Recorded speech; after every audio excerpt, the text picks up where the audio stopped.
You weren't expecting this now, were you?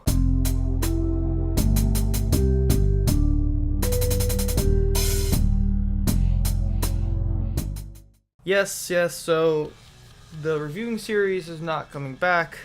I don't enjoy really doing it, but I will make exceptions from time to time when I think an album is good enough and or if I get contacted by people. And this time I got contacted by somebody. His name is Andy Warpig, and he was like, "Hey, can you review my track for me, or my my album for me?" And I said, of course, because why not? And I did it, and wow, is it a really good album? And spoiler alerts, you have to wait to the end of the video to find out my opinion on it. But the album that is in question today is called Counterculture Shock by Andy Warpigs. Now, he is a folk punk / experimental folk punk songwriter and band from Arizona. He is a very nice human being. We have been talking, but of course, as a disclaimer, just because I know him does not mean my opinion on the album will change. If the album sucked, I will say it sucked.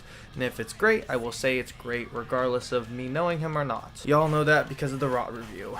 Anyways, the album has a super interesting sound, but it's really a mix-up between traditional punk, folk punk, and then gothic inspired music. So there's two kinds of ways to structure when you're experimenting something in an album format. You have the first way, which is what most people do, which you try to make a healthy mix of both and put that in every single song. Sometimes it doesn't work, and you kind of get like a muddy sense of song structure and no sense of real direction sound-wise. Or sometimes it does work, and you just kind of create this new feeling, and that actually feels fleshed out and good. My old band tried to do that, Scourged. We tried to mix deathcore, gent, and hardcore. And I think it worked out pretty decently. I didn't really hear anybody who said it doesn't, but actually you be the judge of that. The link will be in the description. Tell me how bad it sounds. And then the other style, which is what Andy does, is you can take two styles and mix them relatively, mix some elements like what he does. He does an electric guitar, electric bass, and a traditional drum kit. And then for like more of the folk punk side, they mixed a harmonica, a washboard, a banjo, and the glockenspiel that Andrew Jackson Jihad, also known as AJJ, used in one of their albums. And then you kind of get to flop back and forth between which one takes the lead, which the way that Andy Warpigs does it is he does it with vocally, like that's what mainly flops back and forth. The instrumentals stay relatively the same besides like an instrument going in and out. Mainly on the folk punk side, there's pretty consistently electric guitar and traditional drums and electric bass in almost every single track, but occasionally they'll pull the harmonica or they'll pull the washboard and then they'll add the glockenspiel or they'll pull the glockenspiel, they'll switch back and forth. But what he does to dictate the style of the song, like which way it leans, is he changes his vocal approach.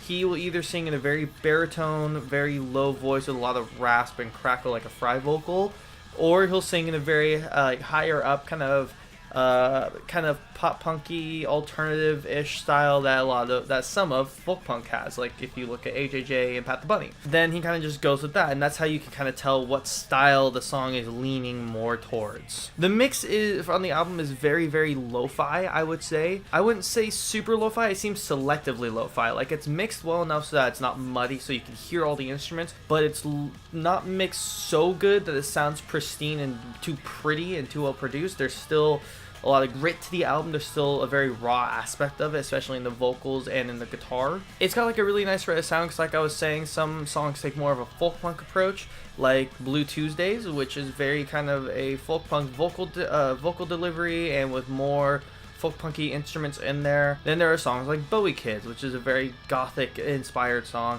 goes in that direction. The vocals, like I said, are more baritone and raspy, so he uses that delivery like in most gothic rock bands. And obviously there's still elements of each style in every song, but it's just like I think he tries to use the vocal delivery as which style he's leaning more towards, as well as the flow of the album is very nice. It flows very well into each track, kind of gives you the feel of the track in the first couple of seconds, and they have a nice transition between each track in the album. Sorry, my window's open because it's hot as hell in my apartment right now. Come on, get it out of your system. Speed it up. Come on. And the lyrics are also interesting. It kind of flops back and forth between very serious, like again in Blue Tuesdays, where he kind of talks about emotional stuff and his feelings from within, and then kind of more nonsensical things like "My dog ate my dope," where he describes that his dog ate his dope and now he's like a loser. He doesn't get a job. He just kind of couch surfs like that. Those are the kind of two deliveries. So my one thing is that a lot of people may see that as being inconsistent. I see it as more experimentation on what side that he wants to take. I see that he wants both, not one, so he tries to plop some in here and there depending on the song. So I think it's consistent in a way that you know you're going to get, you're going to get both those kinds of styles of lyric delivery in the album. It just depends on the songs. But some people might take that as being inconsistent. I disagree, but I can see the argument on that one. Also, just talking about Andy's vocals, they are absolutely wild. The man has like a really deep, good, grisly, like lower tone that just covers that whole low end of the mix. And he also has that nice, whiny kind of like folk punky / pop punkish style higher tone as well. And he has that mastered as well. Like he's so good at both while being on complete opposite ends of the spectrum. It's really interesting to hear him do it. Overall, I think this album is wonderful. I think it has a great mix of both of the like styles that he's going for. I think they do a really nice job at mixing them both in well, so not one is totally overpowering the other in either track really. I really like this album. I'm a really huge fan of it. I think it could do amazing if it just gets a little bit more of a push into the social media or into marketing. I think it could do amazingly. I think it's also really great for music and for the styles. The album ends off with a song called Trashed, where it's more of a gothic track vocal-wise, but more of a folk punk instrumentally, and it's just talking about getting, trashed. Just talking about drinking and getting trashed. I don't think there's a better way to end off this album. Overall, though, I really like this album. It goes from funny, like I said in My Dog Ate My Dope, and being depressing, like in Blue Tuesdays, and it's an emotional roller coaster through the perspective of Andy Warpigs. He translates it beautifully into music. I really think if you haven't heard this album, you're doing yourself a disservice. And I'm not just saying that because I relatively know the guy. This is a really great album. I think it's a really good album. I'm going to give it a 9 out of 10. I think it's that good, and I think you should hear it. I'm going to put all the links where you can get it in the description. It's not up on Spotify or iTunes, but it's on Bandcamp and YouTube. I'm going to have those in the description and in the comments so you can just have it readily available. Please listen to this album. It's absolutely amazing. It just needs a push. It needs just a little push so that it could get farther into the forefront of people's minds and such. And then really quickly, I don't really have any songs I really heavily disliked on this track.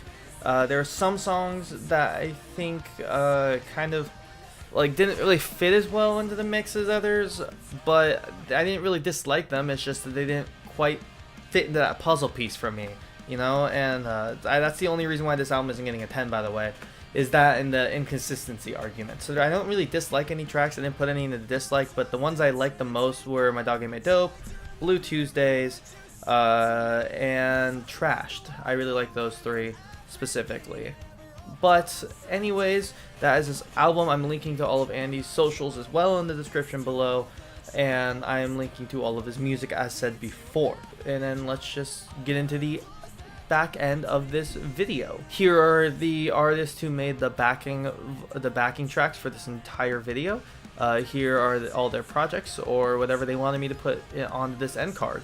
If you'd like to check them out, their links will also be in the description below, and you can get at them for whatever services, whatever music, whatever you need that they offer. Hey, thank you so much for watching. If you like this video, consider giving it a like, and if you disliked it, please don't dislike it. That hurts me in my soul. If you have strong opinions one way or the other, if you heavily agree or heavily disagree with me on this, put them in the comments below. Or, like I said before, if you think my old band did the mixing of the genres horribly or really well, tell me in the comments below. The song is in the description. If you think a friend would either love or hate me for this opinion, then send it to them. I want to see what they have to say to me in my face. If you want more content like this, consider subscribing. It really helps me, and checking out the rest of my back catalog. Anyways, thank you so much for watching. I hope you discover some new music today. Goodbye.